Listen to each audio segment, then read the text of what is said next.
Hey gang, Ross Brand here for Livestream Universe. This is Livestream Deals, the show where you shop the show with great offers, special offers, and giveaways for live streamers, podcasters, and content creators of all types, as well as online entrepreneurs. We have some great guests today. We have from the world's leading video monetization platform, we have PJ Taei, the founder of Uscreen. We also have Dan Hughley, the marketing manager from Focusrite. He's going to have a special offer of a bundle that includes Focusrite and Shure products. So this is something to definitely stay tuned for. Christine Gritmon, personal branding expert, is going to join us as well. She's going to talk about how to set up your merch. She's going to give away a personal branding assessment. But first, as we get started, let's get right to our first guest.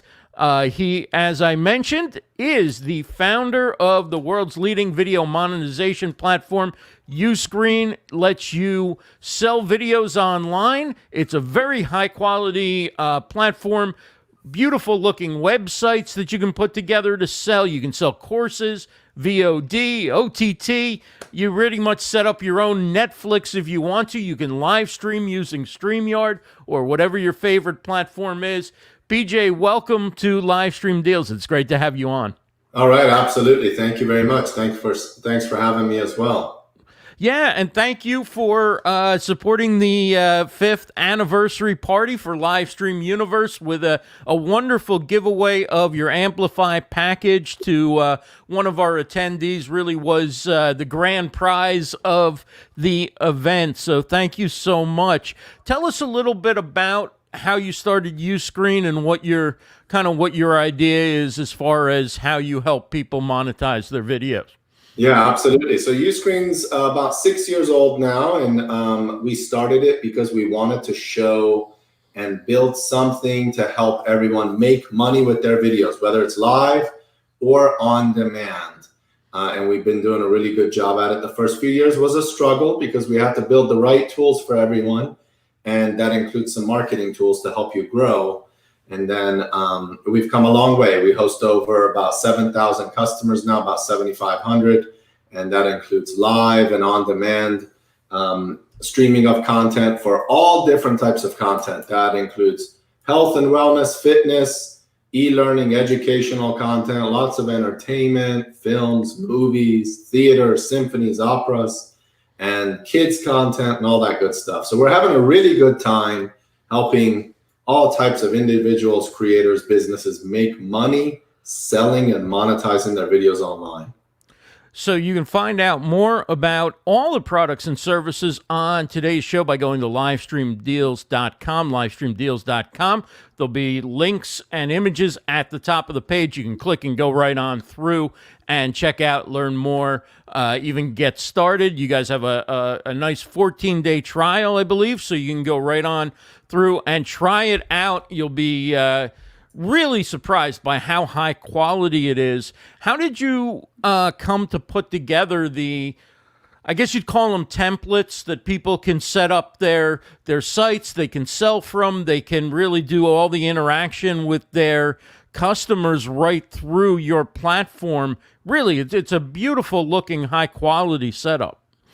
Awesome. I love that, Ross. I appreciate you checking out the details of the platform and actually understanding it. Yeah, so ultimately we give you templates, right, and themes so you can automatically build your complete website, which then becomes a streaming site. It has a very Netflix look.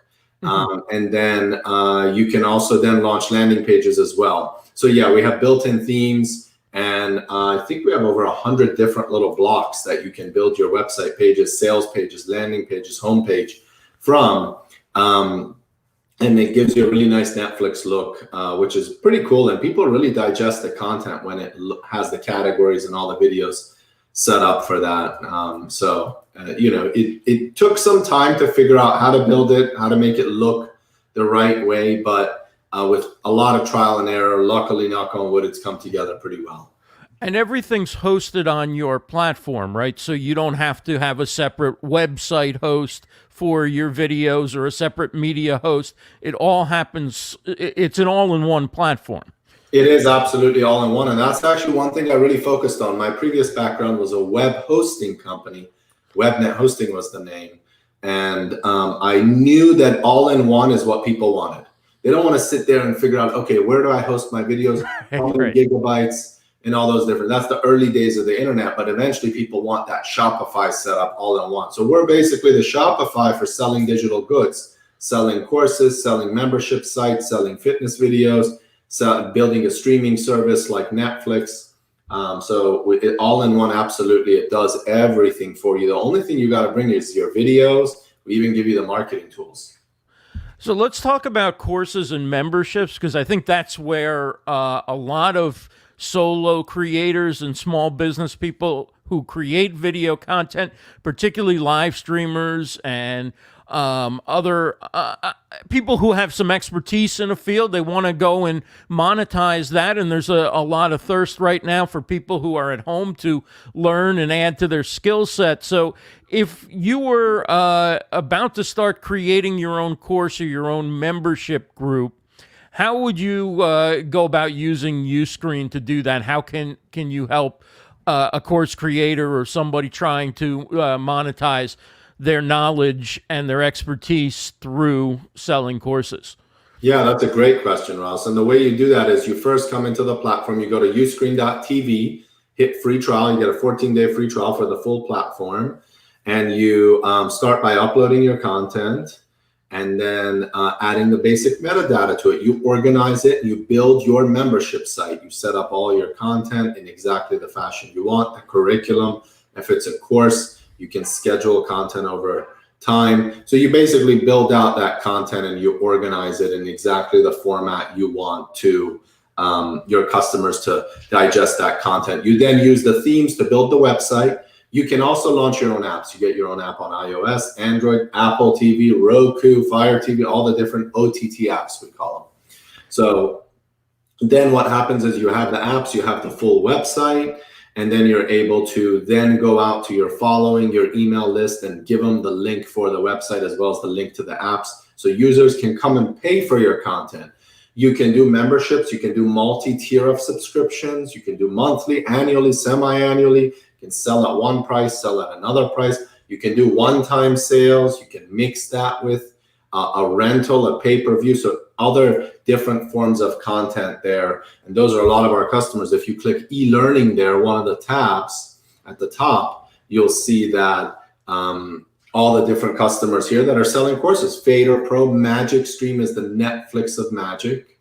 And if you click one of those, Ross, for us, you'll give us an overview as to how one of them looks. See, that's their sales page right there. And if you scroll down a little bit, you'll see how they organized all their content. All of it is built in, all the templates are built in. If you click one of the videos, you can buy and watch that content. So I think you have geo-blocked in your location for yourself. Yeah, I think I do. Yeah, so it's pretty straightforward to use and easy to set up. Yeah, it's a beauty. You can see how beautiful the websites are and how professional everything looks. So when you're setting up a course, as far as managing, say, the students and their progress, do you do that through the tools you're given, or do you set up your own site elsewhere in order to do that? Yeah, absolutely. That's a really good point. Basically the organization of content and how you do that directly on the platform itself. So that gives you all the different tools. We are adding a feature. It's a resume where you left off, so you can resume. We don't have certifications or quizzes built into the platform, but you can do external Zapier to external sites in order to do that.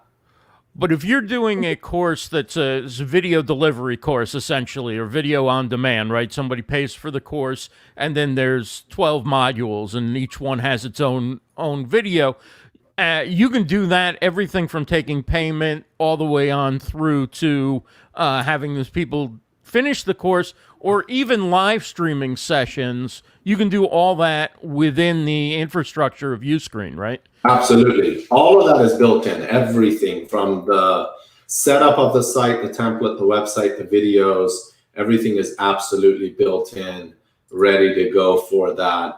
And that really makes things easier for the average customer because they don't want to figure out how to do all those different things on different platforms. So the whole experience is built in. And also a really cool thing, Ross, is we have marketing tools. So you can build your email automations. So if someone comes, puts in their emails in abandoned cart in the checkout, all the payments are built in, but all the emails go out to that abandoned cart user, as well as we have a really cool feature on a membership site. If you've ever tried to cancel on Netflix, right away in the back end, it says, hey, don't leave. I'll give you 10% off. Right. So right away, you can do that coupon win back directly in the platform. So it's called Reduce Churn.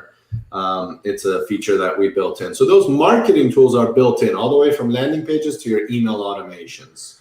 So how does it work as far as live streaming goes? If you want to live stream, you would use a third-party tool, something like a StreamYard or another tool, and you would RTMP connect into the video page for that presentation or that broadcast. Is that how it works? That's a really good point. That's exactly how it works. You set up an RTMP via your webcam, StreamYard, OBS, whatever that may be, even a GoPro. You put that key into Uscreen in the back end and you hit start, and then the end user will see the countdown. They'll get a notification when you go live. And the whole point of our live stream is that it's behind a paywall. So you're monetizing that. You're keeping the customer information. You can remarket to them and all that good stuff. And then you mentioned distribution, all the different places you can go. Is that all included with the plan that has live streaming, the Amplify plan? Can you then distribute from that broadcast that you send to Ustream? Can you distribute that to everything from Facebook Live to Roku to YouTube to Apple TV, all through Uscreen? Absolutely, yeah. It's based on which platforms you purchase on. So if you purchase a Roku app and Apple TV app, you can then distribute onto those platforms. Our live even has live chat. So basically think of live on Uscreen for when you want to make money with your live stream. You want to make it for your membership. You want to sell a concert and all that good stuff. And there's so many different ways customers do live, whether it's concerts, like a really cool customers getbackup.tv that sells access to concerts online, and then Tint Yoga does live streaming. So there's many different ways they monetize live. We're talking with the founder of Uscreen. PJ founded what is now the world's leading video monetization platform. It's great for selling courses. It's great for any type of video content, live streaming, video on demand, video series. Put your own talk show, put your own entertainment show together, put it behind a paywall. You can monetize, you can do membership groups. You can find out more about it at livestreamdeals.com, where we have all the products and services we feature on the show. I want to ask you about LeadZen, I believe it's called. You have actually a free tool for people who want to see how easy it is to use and how well thought out everything is. LeadZen is a tool that you can use basically to set up a sequence for email marketing, I believe. I played around with it a little bit, but you probably describe it a lot better than I do. So. Yeah, absolutely. If you go to the website, uscreen.tv, scroll all the way to the bottom, you'll see a little tag called LeadZen. So everyone can click that. It's a free tool. It's basically a funnel. It's a email automation funnel built in with a free giveaway funnel. For example, you give away one video, you collect the user's email, and then you do all the emails to bring them back to your course or bring them back to your membership site. It's a beta tool, but it completely works. You'll see even on the landing page that we have on our footer that it's made a lot of people a lot of money. Ultimately, it's a very simple funnel. It's a funnel builder. And it's actually being completely built in Uscreen as a free tool included to help you grow. And that's really our mission at Uscreen, is to help you grow, not just host your videos. We want to give you the tools to help you grow. So that's one of our steps forward to help our customers make money by helping them build funnels. Do you mind taking a couple quick questions? Absolutely. All right, let's bring in a question here. Gord Eisman asks, does Ustream have a marketplace that is promoted?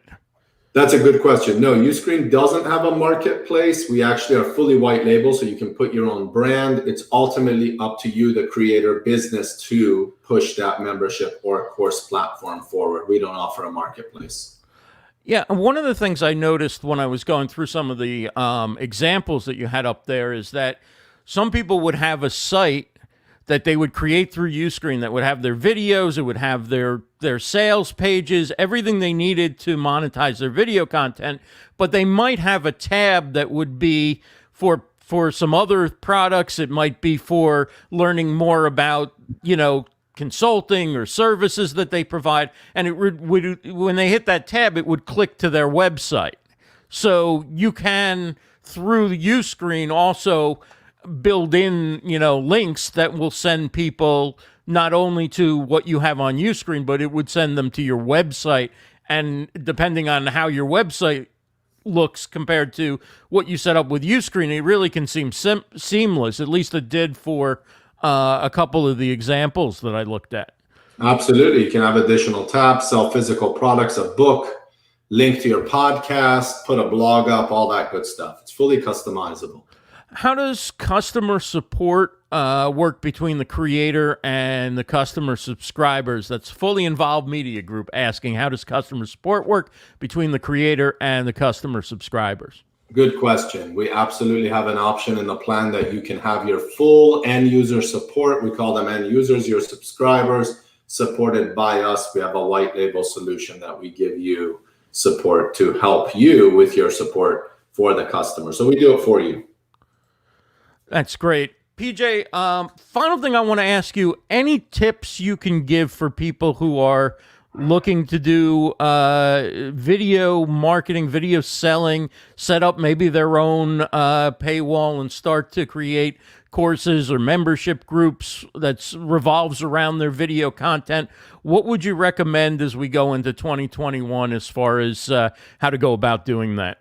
Absolutely. I think more and more live streaming is here, and it's going to stay, and it's going to grow, and that's an awesome thing. Video on demand is very scalable, so use live to engage your audience and then monetize either the live or the on demand for sure, because it's easily scalable. So I would invite you to own your audience, know who they are. It's so easy to get on live on YouTube and Facebook, but do you have their email addresses? Do you know who they are? Can you sell additional content to them in the future? So it's great to build a following, but knowing who they are and being able to monetize that content should definitely be a goal. The sooner you do that and jump on a platform that helps you own your audience, such as Uscreen, it makes a big difference, and you will build a sustainable business over time. Well, it's a super impressive, very high quality platform. Check it out. Head on over to livestreamdeals.com. It's called Uscreen, Uscreen TV. And PJ, thank you so much for spending a few minutes, and thanks for supporting our 5th anniversary party as well with a super generous giveaway. So glad to connect with you. Absolutely. It was a pleasure. Thank you, everybody. I'll look forward to helping you monetize your videos. Awesome. Thank you. That is PJ, the founder of Uscreen, and it's great to finally have a chance to chat with him. And like I said, definitely check it out, livestreamdeals.com. We're going to talk to Dan Hughley coming up in a little bit. He's the marketing manager for Focusrite. He's got some special bundles that put together Focusrite and Shure products. He's got a podcaster package that pretty much gives you everything you need to get going and sound really good for podcasting. But next up, we have our friend Christine Gritmon joining us. Christine, hey. Welcome to Livestream Deals. It's great to see you. Thank you so much for having me.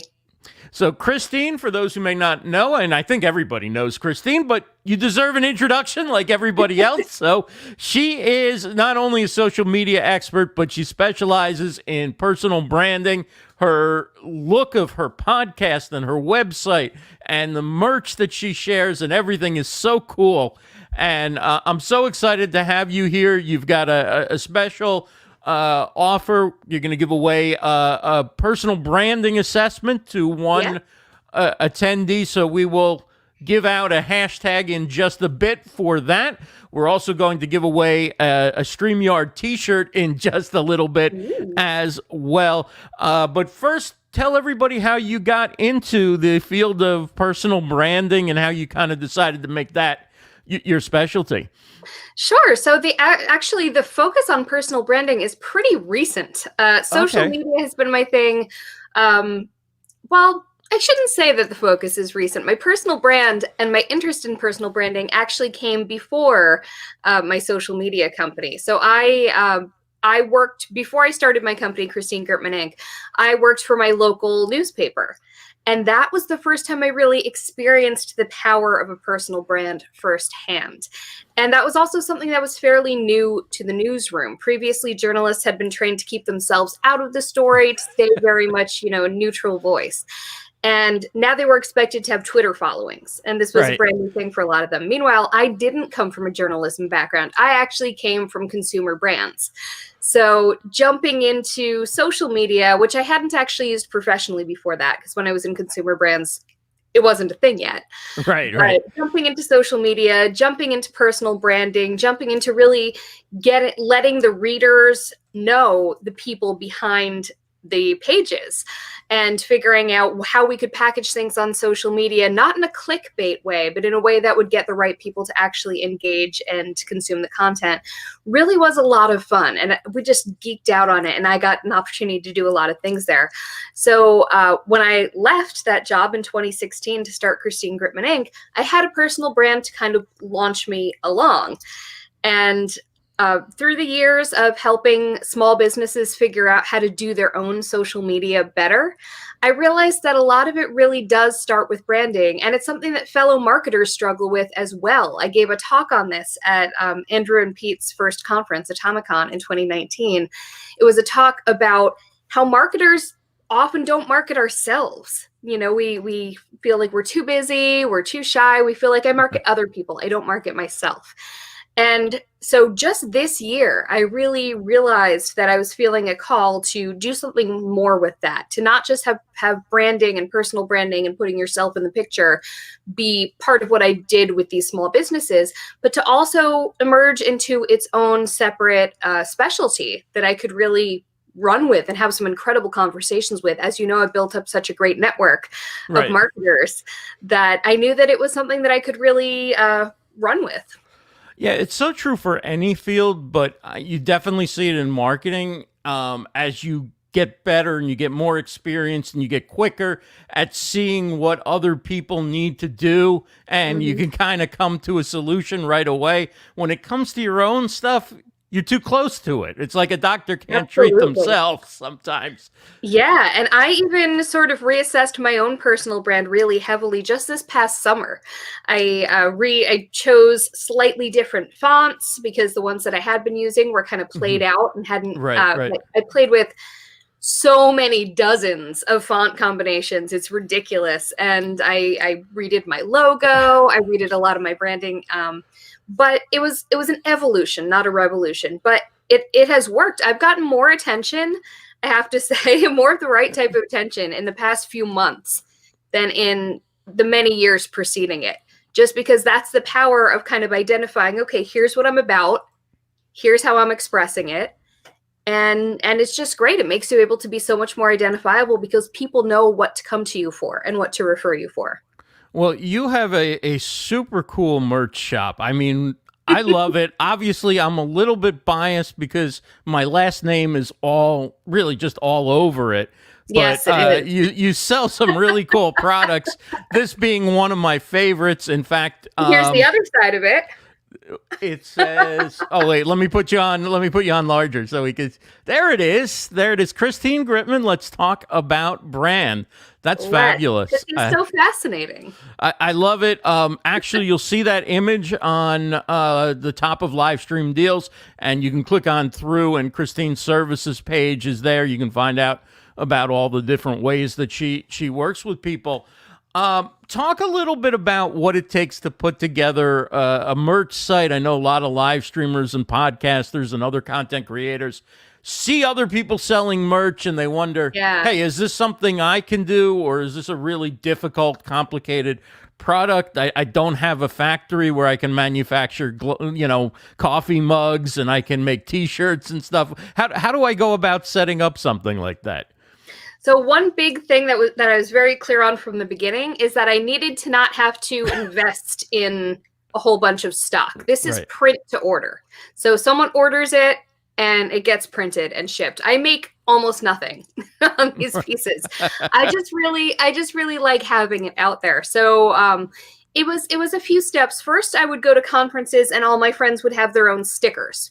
That was a very common piece of merch that people had. Sometimes they had other pieces of merchandise. Like Stephanie Liu was giving out just to people who were kind of in her circle, little ring lights that you could clip onto stuff that had her Lights Camera Live branding, for example. Right. And I just loved that. And I thought it would be so cool to have merch, but I'm not really a sticker girl. And my logo, again, wasn't such a part of me. I didn't have a logo that I loved until this summer. Mm-hmm. So I didn't want to just give stuff with my logo on it. And then I looked at a few other people's stores, one of them being Roberto Blake, YouTuber mm-hmm. Roberto Blake. I got this lovely shirt, which says creator. Right. And, it doesn't say Roberto Blake all over it. It says something that I identify with.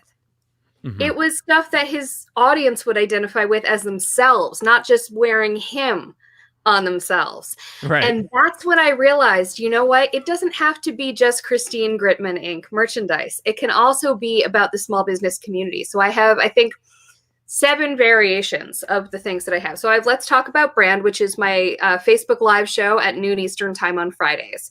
Right. So that comes in everything. The mug only comes in Let's Talk About Brand, but there's like stickers, there's shirts, there's all sorts of things. But then I also have small business. I am a personal brand, micro business mega fan, which is what I call myself because I love teeny tiny businesses. Right. Socially active. My husband wanted that T-shirt, so I've got that. Socially active. Let's selfie. There you go. So I decided, just a bunch of different things that small business owners could relate to that weren't necessarily screaming my name, though the shirts all do have my logo kind of on the back of the neck here. Let's see if I can show it. It's my logo right there. It looks like this. Right. So, and it's on the back of the hats. And I have to say, some friends gave me some concerned messages when they saw that I had red hats with white writing. They're like, I know your brand is red, but a red hat with white writing, that feels a little, shall we say, off-brand. But I don't care. I own red. It's mine. It's a font script. It's a script font. It's a completely different message. You know what? I'm taking red back. It's mine. Well, colors have been around for a long time. There's only so many options, right? So, exactly. When you went to set up your store, did you use a third-party tool to sell? How did you go about doing that? So I got a lot of recommendations from people about print to ship services, and they're very easy to find on the internet now. I sussed out that the main ones that I was looking at were all pretty comparable in terms of price. I didn't go into too much detail really going into those comparisons because, of course, lots of other people on the internet have already done that. So once I realized that the handful that I was looking at were pretty similar, one night I just put on something on Netflix that I could mostly ignore. I had my designs. I had a sense of the stuff that I wanted. So I literally this was not an efficient way to do it. I opened up a browser window. I opened up a tab for each of these services that I was interested in. And one by one, I'd set up an account with each of them, which didn't cost anything. I'd peruse the merchandise that they had because I wanted to make sure they had the type of things that I wanted to offer. Like, for example, this mug, which has like the red on the inside. Like, I have a mug from Tube Buddy that's exactly this exact same mug. And I love it. So I was like, this needs to be my mug. I wanted, certain things. I wanted baseball tee with red sleeves. Not everyone has that. Everyone has one with black sleeves. Not everyone has with red. So one by one, I kind of whittled down not only which places had the merchandise that I actually wanted to put my brand on, but also the ease of uploading, the ease of making it look the way I wanted it to look. A lot of them, I wouldn't be able to put my logo on the back so easily. And so I wound up going with Printful. So Printful wound up being the match for me. But as it turns out, I may need to find new suppliers for just a couple things. I got my sample of this baseball tee. I love baseball tees. I Right. don't love this sample. This is the I'm a personal brand shirt, I believe. Yeah. I don't love this sample, so I might need to find another supplier for that. And now I'm starting to give my mug and my Let's Talk About Brand stickers to my show guests. So that's something I actually am going to find some place where I can order them in bulk and have a bunch of them sitting here in my office, because at this point I think that is going to be more cost effective since I'm buying them. Right. I want to thank Fully Involved Media Group for the super chat. I missed that earlier. I hope you're still watching. Thank you so much for the support. Thank you for reminding everybody to share this out. Really do appreciate it. And thanks for your question as well. I want to take a look now. Okay, so you set up the store. How are you? Is the company that you're using, are they involved in taking payment, or do you have a different resource that you're using in order to take payment on your website?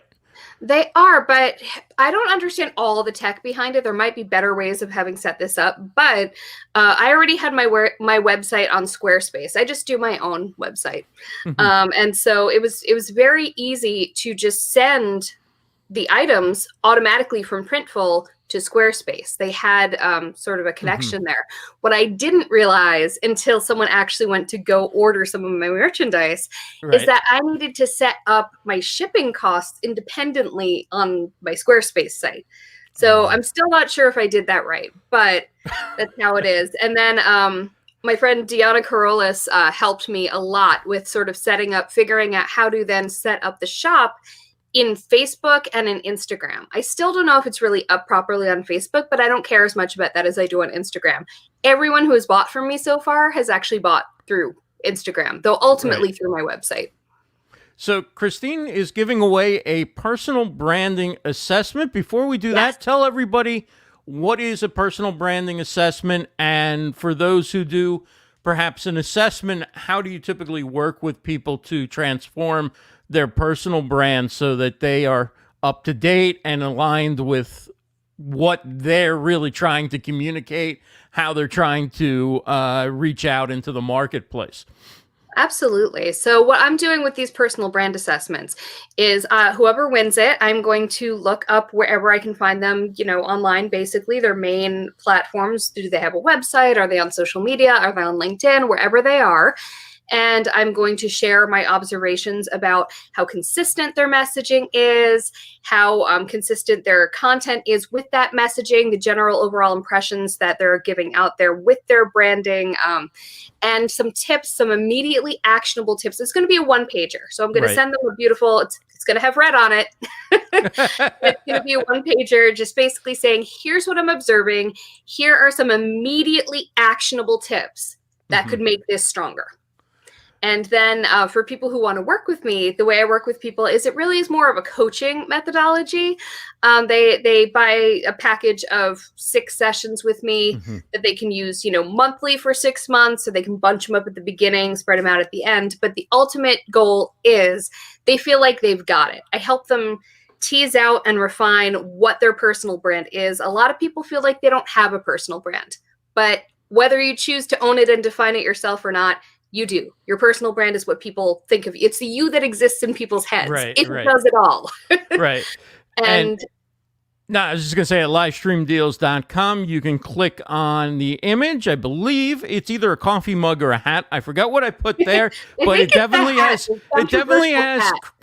has Christine's name on it. It can't miss it.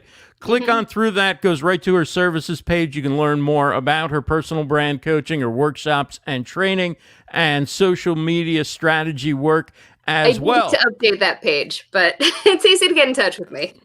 And so, if you would like to win, drum roll please, a personal branding assessment from Christine Gritmon, enter hashtag brand into the chat on either Facebook or YouTube, and we will pick a winner in just a minute. And meanwhile, I will ask you, what are the biggest, what is the easiest win for people who are on social media, very visible online. What is the mistake that most people are making that, gee, if they just did this one thing, they'd immediately improve? You can do this at home. It's not dangerous.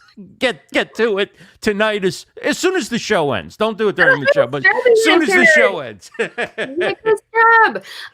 So I'm gonna give you two, but they're related in terms of how you do them. One of them is a lot of people don't take full advantage of all the opportunities they have on any given social media profile to, Right.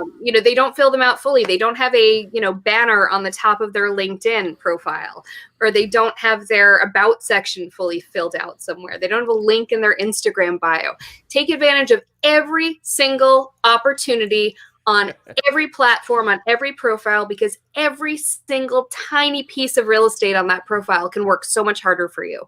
And then the other thing that people really miss is consistency. If I find you on LinkedIn and I find you on YouTube, I need to know that you're the same person instantaneously, Right. because it takes so many brand touches for people to make a purchasing decision. But if I see you here and then I see you here and I don't know that you're the same you, that's not two brand touches. That's one brand touch and one brand touch. In order for them to compound and actually mean something, I have to know I've seen you before. And to do that, you have to be consistent and recognizable. Well, we have a winner, and it is Chris Strub. Chris, congratulations. Awesome. He's really well branded, but I will give you tips, Strubby, I swear. Wow. So congratulations, Chris. It's great to see you, by the way. It's been a while since we chatted. Hope you're doing well. And I love Chris. He's so congratulations. We were all hanging out at Lima, I think it was, right? Social Media Week Lima.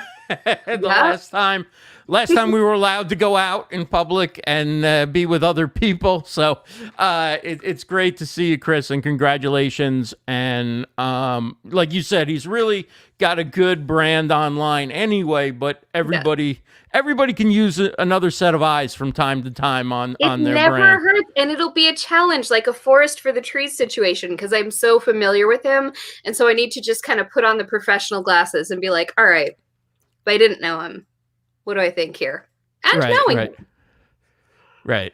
So what is your most popular item of merch? Like what is your best seller? It is definitely the mug. People love the mug. I love the mug. It's a very good mug. I love how red it is. It doesn't look like all the other mugs in your cabinet. And I also love that it has the logo, but it also has my logo. But it doesn't just scream me. It's also... right now the mug is only in the show logo, but you know what? I might launch it in the other things. Like I'm a personal brand, small business. You know what? Maybe I'll do that tonight. Maybe I'll toss up some more mugs. Well, I love that it's got my last name in big letters across you got a good the front. name. So it works for me. I've got to get one of those as well. You can find her store. You can find her services, Christine Gritmon, by going to livestreamdeals.com. Click on through, and you can check out everything that she's got. It's a really cool store. It's a really cool website. Everything's really well branded. And I know when you did that assessment yourself, you said not enough red. Well, you accomplished it, right? You accomplished it. It's got to be that hex code #CC0000. It's got to be I love that. You got it memorized.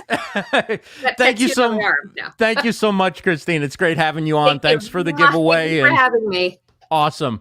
A lot of fun. Thank you. That is Christine Gritmon. Again, check her out. Check out Uscreen. Check out Focusrite. Check out everybody by going to livestreamdeals.com.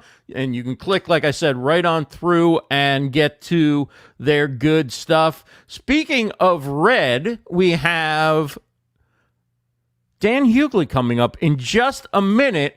And, he's with Focusrite and their main product.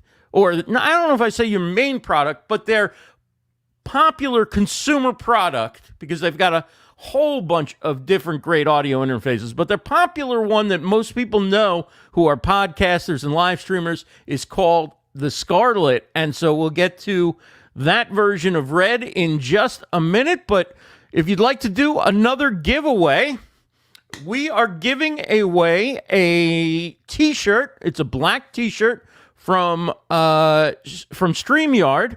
I don't have one in front of me at the moment, but basically picture my t-shirt being black and having the word StreamYard across of it. It's really cool looking. I got one just recently. I'm going to be live streaming wearing it.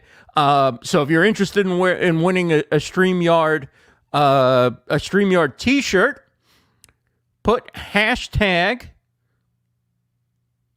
StreamYard. How about that? That was a tough one to come up with. Where do I find them?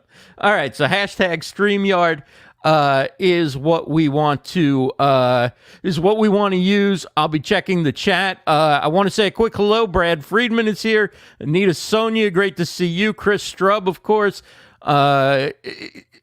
Fully Involved Media Group, my man. Thank you again for the super chat. Great to see you. Good to see Gord Eisman and Eddie Garrison, Kathy Castro. Thanks, everybody, for being here and being a part of the show. Tim Gillette was here earlier, may still be here. I say that like I know who's still here just based on when they threw something into the chat. Anyway, without further ado, as they say, let's bring on our next guest. He's the marketing manager for the United States for Focusrite. They're the makers of the world's most popular audio interface, the Scarlett 2i2. He's also a podcaster for Focusrite. You see it right there, the Scarlett. Dan Hughley. Dan, thanks so much for joining us. Hey, thank you for having me. And hey, Ross, congratulations on 5 years. That's incredible. Congratulations. Well, thank you. Thank you so much, and appreciate the giveaway. That was really cool. You gave away one of the Scarlett 2i2s. I want to ask you right away, for people who may not be familiar with audio interfaces, because this is something you talk about every day, explain what an audio interface is and why you would want to use one when you are live streaming, podcasting, or creating other types of online audio and video content. Sure. And thank you again for having me. The Scarlett 2i2 is the world's best-selling USB audio interface. And basically what an audio interface does is it takes the electric signal that's coming out of my voice and into a microphone, and it amplifies that. And then it also converts it into a digital form, because it's, our mouth is an analog device and the microphone is an analog device. And then it converts that to digital to get it into the computer. So it goes from electronics to ones and zeros really, really quickly. And then it gets into your computer, and you can record onto any platform that you're recording with, whether it's something like StreamYard. I'm using a Focusrite interface right now to do this, talking through a microphone here. But basically, there's a lot of different ones out there, and we're the best selling for a reason. They're really great. They're very affordable, and they're super easy to use. And for podcasters, live streamers, it's just very easy. It's not something that you have to think too much about. It's just something that you just plug in and you get to work right away. And there's a lot of people in podcasting, live streaming, and then not to mention music. We got our roots in music. We've been around for about 35 years now. Yeah, so I want to bring in a question right away because it relates to this. Brad Friedman asks, if I'm using a mixer, do I need an audio interface too? No. So when you have an audio interface, usually your mixer is in your computer. So you're using something like GarageBand, Audacity, Adobe Audition, Hindenburg, which is my favorite recording software, and that becomes your mixer. So then you mix everything there. A mixer generally is another type of audio interface. It's just another form factor. With our interfaces, you really kind of set it and forget it, because there's a knob on the front for the gain. So you start talking into it. And when you start talking, it makes it very easy, because you see a little green light start glowing. And if it's glowing a nice solid green, that means you're getting a nice clean signal in. You're loud enough. And then you mix it in the software. If you hit the red, you're clipping. And if you're not getting that green signal, you're probably not loud enough. So you just kind of set it, and then you forget about it. And then later on, you can do the mixing in post-production when you're editing. Right. Now, if you're live streaming, the key, I think, is, because you're probably recording as well, and you can tell me, but the key is to get clean audio, get clean, good quality audio. And using an audio interface is going to help you do that. It's just going to get you a really good analog to digital conversion, and it's going to get you a good preamp, which means that what's powering your microphone is going to be of good quality. With a mixer, you have a lot of options, and you also have a wide range, it seems. I'm not an expert in mixers by any stretch, but it seems like there's a really wide range in terms of the quality of the preamps and the analog to digital conversions, not to mention all the little bells and whistles that you think are making you sound better and may not be, right? Yeah, and the same can be said about audio interfaces. They're not all created equally. It's the sum of the parts. Your interface is only as strong as the weakest link. So you have to have really good components and really good manufacturing in those products. So I would say the thing with mixers, I went to music school. I'm an audio engineer. I grew up on, the big mixing consoles.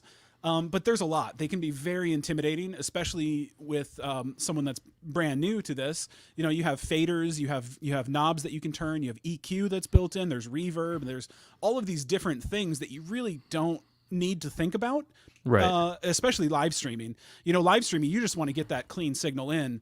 And, if that's all you're after, an audio interface is perfect for that. What interface are you using? What microphone are you using? I'm trying to. Is that a Shure SM57 or is that is. It is okay. It All is, right. and there's a reason I'm using this microphone, and I'll get to that in a minute. But my audio interface is a Claret 2 Pre. It's a Focusrite Claret 2 Pre, and I was going to switch it out and use my Scarlett, but I just didn't want to disconnect all the cables and reconnect all the cables. So for those who are really geeking out over these different lines, what's the difference between Claret and Scarlett in terms of how they're made or how they perform? Sure. The Claret is a little bit more for the audiophile, so it's a little bit higher quality conversion, and also mic pre is just a little bit better. And then there's also a little bit more for audio engineers. There's more inputs and outputs. There's different types of inputs and outputs. So, there's like SPDIF and ADAT and things that most podcasters and live streamers don't need to worry about. Because like I said, we're a music company in our roots. So there's a lot of things that, that just, they don't apply to podcasters. But with the Scarlett 2i2, there isn't a lot of that. It's very basic. And when I say basic, that doesn't mean, it's stripped down and not great. It just means that it's easy to use and it doesn't have anything extra. The only thing you could maybe argue is extra is the speaker outputs. But personally, I like to record with headphones and mix with speakers because you give your ears a rest. You don't have headphones on your ears constantly. And then, you get to hear it from a different source. Which I always recommend. Just make sure that you kind of test things in different places to make sure it sounds equally as good on headphones as it does your speakers. Now, the Scarlett line in the latest generation has added in. I think it's in the latest generation. Is it called the Air feature? Yeah, the Air mode. Can you explain what that is and why that helps some people sound a little bit better? It's like a little bit, so it adds something to the sound. Can you explain how that works? Yeah, it's so in the higher frequencies. So think like female voice in the higher registers, or like an acoustic guitar playing a high note, or any stringed instrument, or something like that. It just kind of adds a little bit more presence to that area. And what it does technically on the inside is it models our original ISA, the original consoles that Focusrite came from. It goes after that same circuitry, so where it has the same type of sound that you would have had with the original ISA consoles or with our current ISA mic pre's, which are the very high end stuff that are used in professional recording studios. Right. Now, did most audio interface companies, like, they all pretty much came from music or from big consoles, or is it unique to Focusrite that you guys have that background? Yeah, the heritage that we have is shared by a lot of the companies. There are some newer companies that are just audio interface companies, but we are one of the oldest, I don't want to say that we made the first audio interface, but our mic pre was in the first M box that DigiDesign created, which is Avid, if you know Pro Tools. Our mic pre was in that very first M box. So we got our start in audio interfaces very early on. I honestly, you got me there. I'm not sure exactly. I could name another competitor of ours that does have a great heritage as well. You don't have to. I just think it's interesting. I think it's interesting because those of us who, like, I come from a radio background, so my experience with audio interfaces is much more recent when I've gone digital with things. Sure. And I think what's interesting is, and I didn't realize this at first, but unlike radio or other analog recording where it's okay to hit the red every now and then. In fact, you kind of want to push it up as high as you can go and then go a little bit higher, and then it's like, okay, you're just hitting the red a little bit. Not going to be a problem. You're going to get a good, powerful sound. With digital, you never want to be in the red because it's like all or nothing. Once you hit the red, you're distorting completely. It's not a gradual distortion that's barely noticeable when you just touch up against it. I don't know if I explained that right, but I know you understand that better than I do. So tell people kind of where they want to set that gain, like where they should be hitting so that they get a good, clean recording. Because once you do peak, once you do clip, or so to speak, there's no getting that back, no matter what software you use. No, digital distortion is painful on the ears. Analog distortion, like you're describing, is beautiful. Think of guitars. You hear analog distortion all the time. People spend a lot of money to try to get their tone in analog distortion correct. But once you go into digital distortion, think about it when you're on a phone call and suddenly it goes all weird and kind of square sounding. If that, right. If square can possibly be a sound, even. I think you know what I mean, though. Right. No, I do. But just think of that. That's digital distortion, and that's not something you want. So that's why we've made it easy at Focusrite with the gain halos, which I was talking about, the green light and the red light that it surrounds the gain knob. And as I glance down right now, I see mine is glowing a nice, strong green, which unless I shout or clap or laugh or something really loud, I should be just fine right now, because I did give myself a little bit of headroom, so I could turn it clockwise a little bit further and still be in the safe zone, but I did dial it back just a hair, just in case. So that's really, with Focusrite interfaces, that's really all you have to do is get that green light going, and do that for everybody that has a microphone. Right. And then you the tech disappears at that point. And that's really our company's mission statement, is to remove the barriers to creativity. We don't want your audio interface to be in the way of you getting a good idea out, of you getting that content created, getting a song recorded, getting a podcast recorded, live streaming. We just want you to be able to plug in and go. Right. And I wanted to get to the special offers that you guys have going on, along with another great company in the live streaming podcasting space, which is Shure, who makes the microphones that both Dan and I are using, different microphones, but both good sounding ones, both very high quality. Talk about some of the bundles you guys have going and why that might be of interest to live streamers and podcasters. Sure. We have 3 bundles right now. 2 of them are focused on musicians. The third one is focused directly on podcasters. We were thinking about podcasters and what people need to get started. And the Scarlett 2i2 is included in that, which is the interface that I showed a little bit earlier. There it is, the Create and Cast bundle. And it comes with an SM58, which I chose this microphone today, the SM57, for a reason. And that reason is the only difference between this microphone and the SM58 is that little dome right there. See, like, I'm using a prop that's a stress ball. So that dome, that's really the only difference between the 57 and the 58. And I wanted your audience to hear what this mic sounds like through a Focusrite interface. So, taking it back a little bit, we're slightly cannibalizing ourselves, because we do sell a bundle that has a Scarlett 2i2, a microphone, and headphones. But for podcasters, I never recommend a condenser mic for podcasters, and that's what we include in our bundle that we sell all the time. But that's for musicians. That's a great bundle for a singer-songwriter if you're recording guitar, vocals, something like that. But we wanted to embrace podcasters. So we connected with our great friends over at Shure. We took one of probably the world's best-selling microphone, the world's best-selling audio interface, and a great pair of headphones and a cable, put them all in one package and give you a nice little discount just for the next couple of months.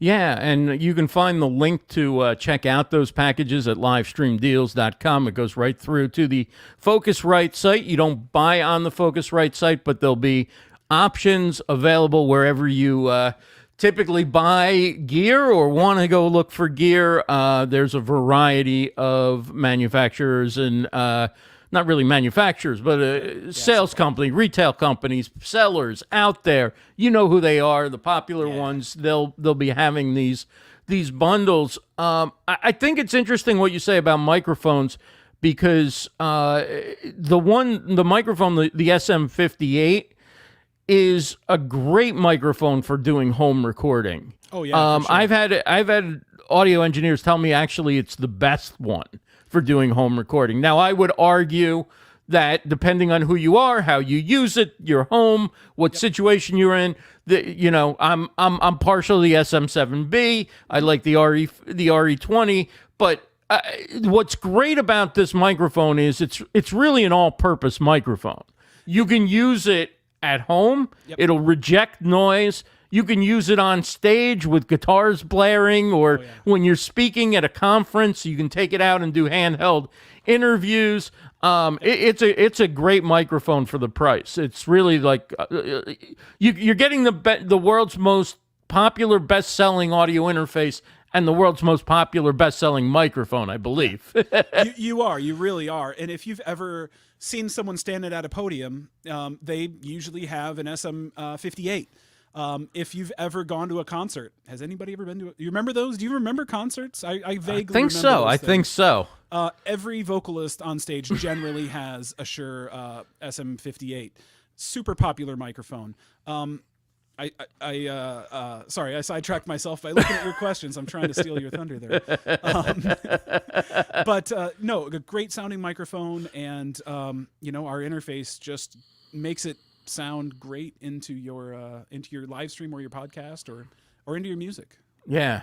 And the SM57 is what the president of the United States always has, like two of them, I think, in the setup. That's for years. It's not like they come out and go, "Oh, the president's speaking. Would you like a SM58 or a SM7?" No, it's always with the president is always two SM57s, I believe. And you know what?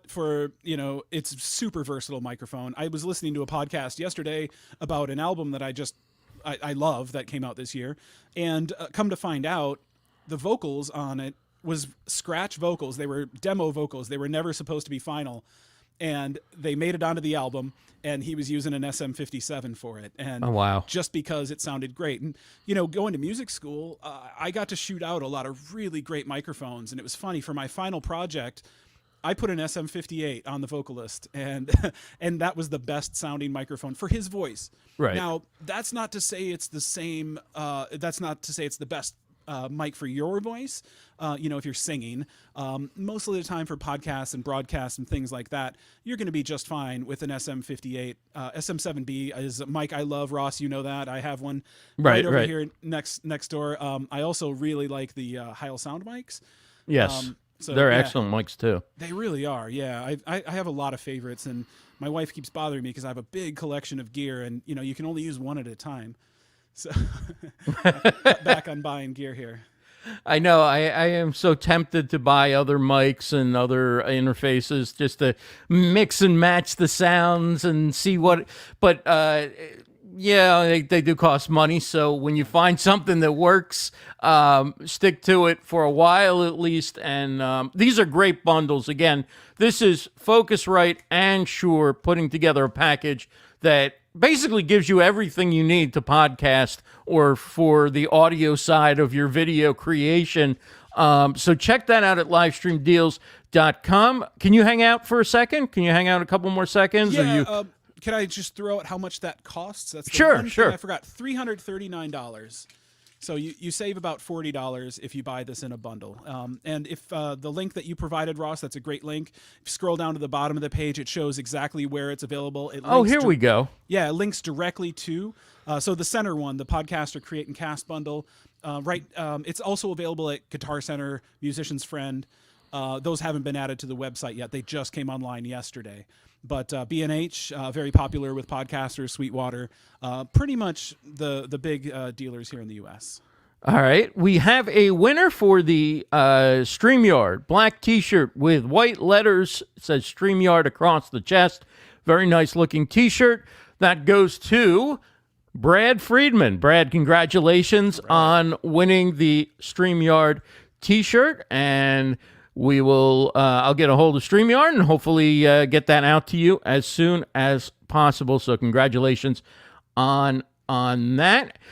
Tell us, I wanted to ask you about your podcast. You've been podcasting. I think you're up to 30 episodes now. Sure. You've done other podcasts as well, but right now you're doing a Focusrite podcast. Tell us about that and where everybody can find it. Sure. The Focusrite Pro podcast is the first podcast I started hosting and producing. I'm actually, this is breaking news here, Ross. I'm actually stepping back from that podcast and someone else is going to be taking it over.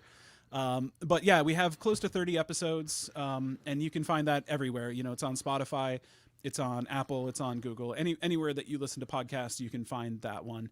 And you know, it's strange. At the start of, you know, the pandemic and everything like that, I pod faded on both my professional and my personal podcasts. Just, you'd think I'd have all this extra time that I'd be pouring into my shows. No, I didn't. I just totally pod faded, and I owe both audiences an apology on that. Right. But you're too busy spreading the word about, you know, digital audio and audio interfaces to have time. It's like, I have no excuse. I remember when I covered college football when I was working in radio, and people would say, well, you know, don't you want to enter a pool? Don't you want? No, I don't have. First of all, I don't have time, and number two, I don't have time to watch any game other than the one I'm working on. Exactly. So I know less about what's going on than if I was sitting on my couch all day watching games. So it's like you're around it all the time. You always have something else you can do. What have you done to kind of fill the space? Because of course you used to go to a lot of events in person. How are you able to, you know, manage getting in touch with customers and you know, obviously coming on shows and doing giveaways like you've been doing with us has been awesome. What else are you doing to get the word out there and to kind of replace what was such a mainstay of the audio gear vendor's life, you know? Yeah, you know, I think I saw you there in March. It was our last real event at Podfest, right? Yeah. I saw you there, right? These all kind of run together. Too. Yeah, I think we saw each other the last couple years. You were a podcast movement too, right? I was, yeah. Yeah, that's why I think that you live in Florida, because Podfest is in Florida every year, and podcast movement, the last one of those I went to was in Florida as well. Yeah, they made us go to Orlando for two shows in a row, yeah. And I used to live in Orlando, so I know the area well. But yeah, no, it's I've been doing some more print advertising, podcast sponsorships. We've been very busy, so we've been very blessed with a lot of people using their time the opposite way that I am. They're going out and they're buying the equipment and they're creating content, and I'm seeing that through reporting that we do, and we have surveys that we send out, and the number of people that are using our products for live streaming and something other than music has grown significantly, which is great, which is really great. We've been doing a lot more content creating. We've done a lot of virtual events and things like that. Just keeping ourselves very busy. What do you find's been, you know, the more successful things for you? What do you think people have responded to most? You know, it's in this time, it's actually a little bit tough to say, just because sales have been pretty high across the board. I think for any of us manufacturers for audio interfaces, we've done very, you know, we've had really great sales. So it's really hard to pinpoint what exactly the one thing is. But I have some really cool stuff that I'm going to be trying out in the next couple of months that's going to be a little bit different after the holidays, because the holidays traditional, same thing. Sales always tend to increase around the holidays. So after that, I'm going to be checking out some new avenues for advertising as well. I don't mean to put you on the spot. I don't know if I mentioned this to you before, so feel free to just go like, I'll give it to you later. But if you would like to give a prediction for 2021 for any type of online media, for audio, for video, for audio interfaces, for audio recording, for live streaming, for podcasting, for anything, feel free to fire away, or I can catch you later and we do one.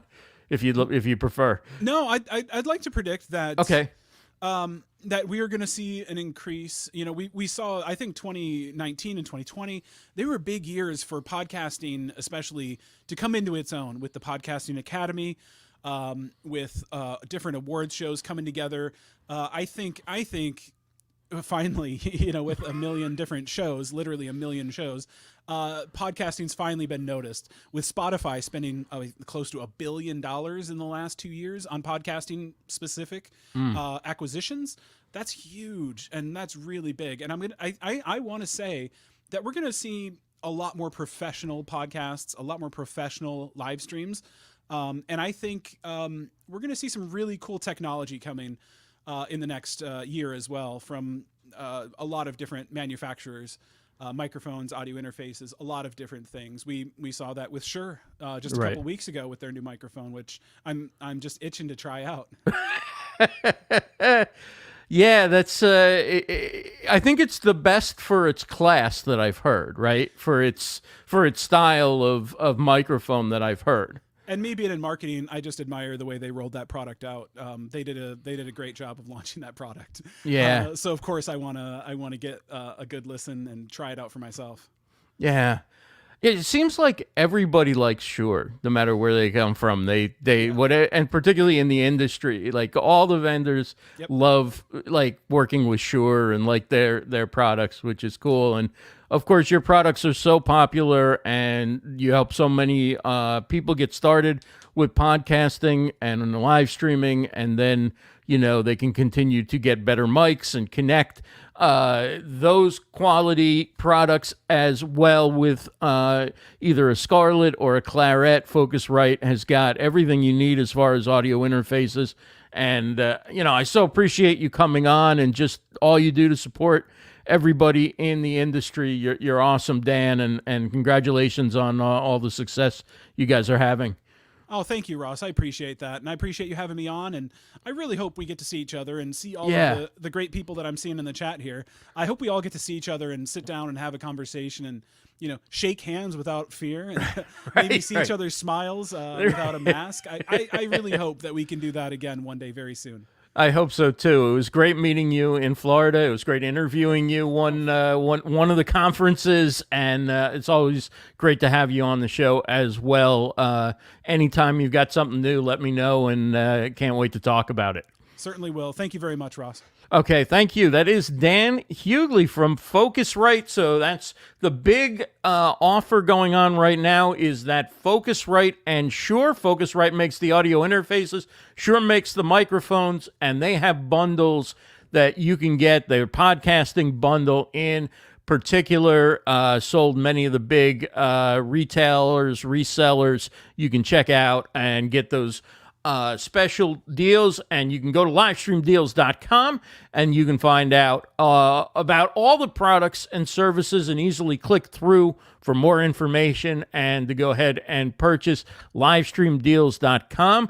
Thank you to PJ from Uscreen. Uscreen is a tremendous video selling and video monetization platform. If you sell courses, membership groups, or you just want to put your videos behind some type of paywall, it's a very powerful platform. We talked about that with PJ. Christine Gritmon was here earlier. She gave away a personal brand assessment. She is a personal brand coach, among many other things. We also talked about setting up a merch shop. You can find more about PJ and Uscreen and Christine and her products and services over at livestreamdeals.com. And again, thank you to Dan Hughley from Focusrite for joining us and for talking about their special offer that they have going on. Focusrite, of course, makers of really the most popular audio interfaces you're going to find in the industry, the most popular being the Scarlett 2i2 third generation audio interface is the one that's the latest version that's very popular, as I said. And then, of course, our friends at StreamYard. I'm excited that I'll be hosting another season of StreamYard Connect starting next week, Wednesday, 2 p.m. Eastern. Thank you to StreamYard for the giveaway, for the t-shirt giveaway. And, of course, if you're not using StreamYard, livestreamuniverse.com/StreamYard, livestreamuniverse.com/StreamYard to get started. Thanks, everybody, for being here for another episode of Livestream Deals. We'll talk to you again soon. Take care, everybody.